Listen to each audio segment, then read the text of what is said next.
Sur le gros microscope ici, binoculaire, j'ai mis en démonstration une goutte d'eau que j'ai récupérée dans la mare des Salines.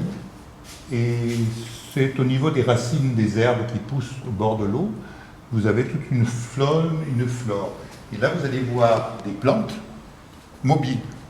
Il y a des plantes unicellulaires qui se déplacent très vite. Vous allez voir des petits bateaux, et on les appelle navicula, qui sont en train de se déplacer. Ce sont des algues? Ce sont des algues, ce sont des diatomées. Doucement, avec un seul œil, l'œil droit. C'est net pour votre œil droit? Oui. À ce moment-là, vous fermez l'œil droit, vous ouvrez l'œil gauche. Et après, vous continuez donc la mise au point normale en bas. Alors, on voit là qu'il a... Alors déjà, il y a plusieurs choses. Des petites larves en fait, partout. Il y a des monstres aussi. Après les noms, il faudrait que je demande au professeur. Mais vraiment, il y en a partout. Il y en a vraiment partout. Dans une petite goutte d'eau, ils doivent être au moins là une bonne cinquantaine. Là. Il y a beaucoup de petites bêtes qui courent, qui nagent dans une goutte d'eau. D'ailleurs, c'est le titre d'une de nos animations à la Canopée des Sciences. La vie dans une goutte d'eau. La vie dans une goutte d'eau, voilà. J'observe un regroupement de petits points, et puis d'autres qui sont plus épars, qui sont un petit peu plus importants, plus larges, et puis il y a un genre de petit filament, quelque chose de long, je ne sais pas ce que c'est. Un microscope, c'est un objet simple, c'est un tube. Au bout de ce tube, il y a un ensemble de lentilles qui s'appelle un oculaire, c'est une loupe, et un autre ensemble de lentilles à l'autre extrémité du tube qui s'appelle un objectif, et qui est formé de plusieurs lentilles.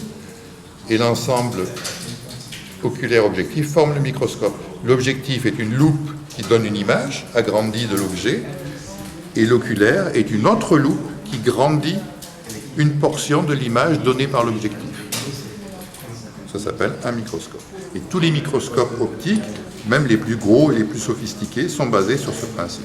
Alors avec le microscope électronique à balayage, je peux même voir en 3D.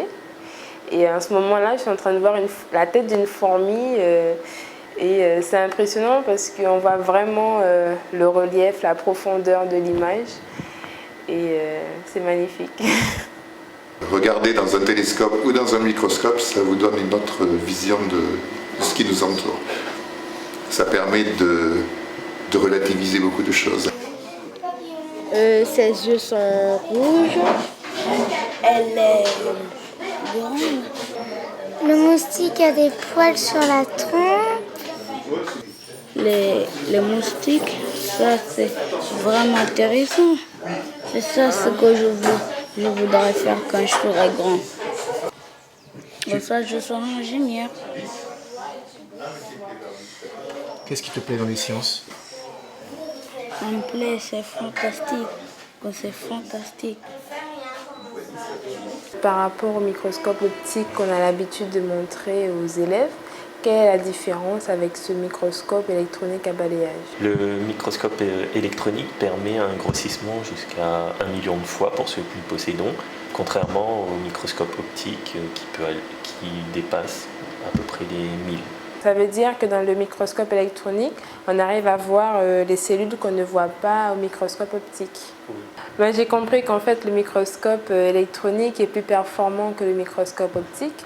Ça veut dire qu'on voit des cellules qui sont vraiment très petites à l'œil nu et très petites aussi pour le microscope optique qu'on peut voir au microscope électronique. Lorsque nous n'avons pas d'instrument, oui, nous sommes limités par nos yeux. Et en fait, depuis le début de l'instrumentation de la vue, avec les premiers instruments pour voir de loin, les lunettes, les télescopes et les microscopes pour voir de près, c'est une course permanente pour aller de plus en plus loin et on recule en permanence les limites. Les labos servent à observer, à aller chercher des choses qu'on ne voit pas, nous, avec nos yeux, mais aussi avec le matériel que nous avons. Donc ça permet aux chercheurs d'aller plus loin dans les échantillons et pourquoi pas aussi dans les cellules. Là, c'est une araignée. Celle-ci, elle est grossie 400 fois. Celle-ci, c'est juste l'arrière de l'araignée. On voit qu'elle commence à tisser sa toile. Et elle est grossie 800 fois.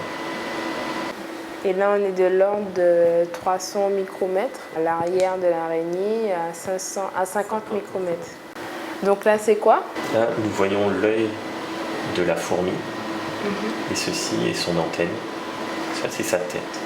C'est une fourmi qui sort de son nid. Elle était vivante au moment de l'observation. On va mettre l'échantillon dans la chambre. Comme on va mettre sous vide, pour éviter que les échantillons s'envolent, on les pose sur un scotch carbone qui est conducteur. Ben, ce qu'il y a de passionnant, c'est de voir qu'il y a des milliers de choses qu'on ne connaît pas, qu'on ne voit pas, et que c'est merveilleux de voir comment le monde à l'infiniment petit est si grand.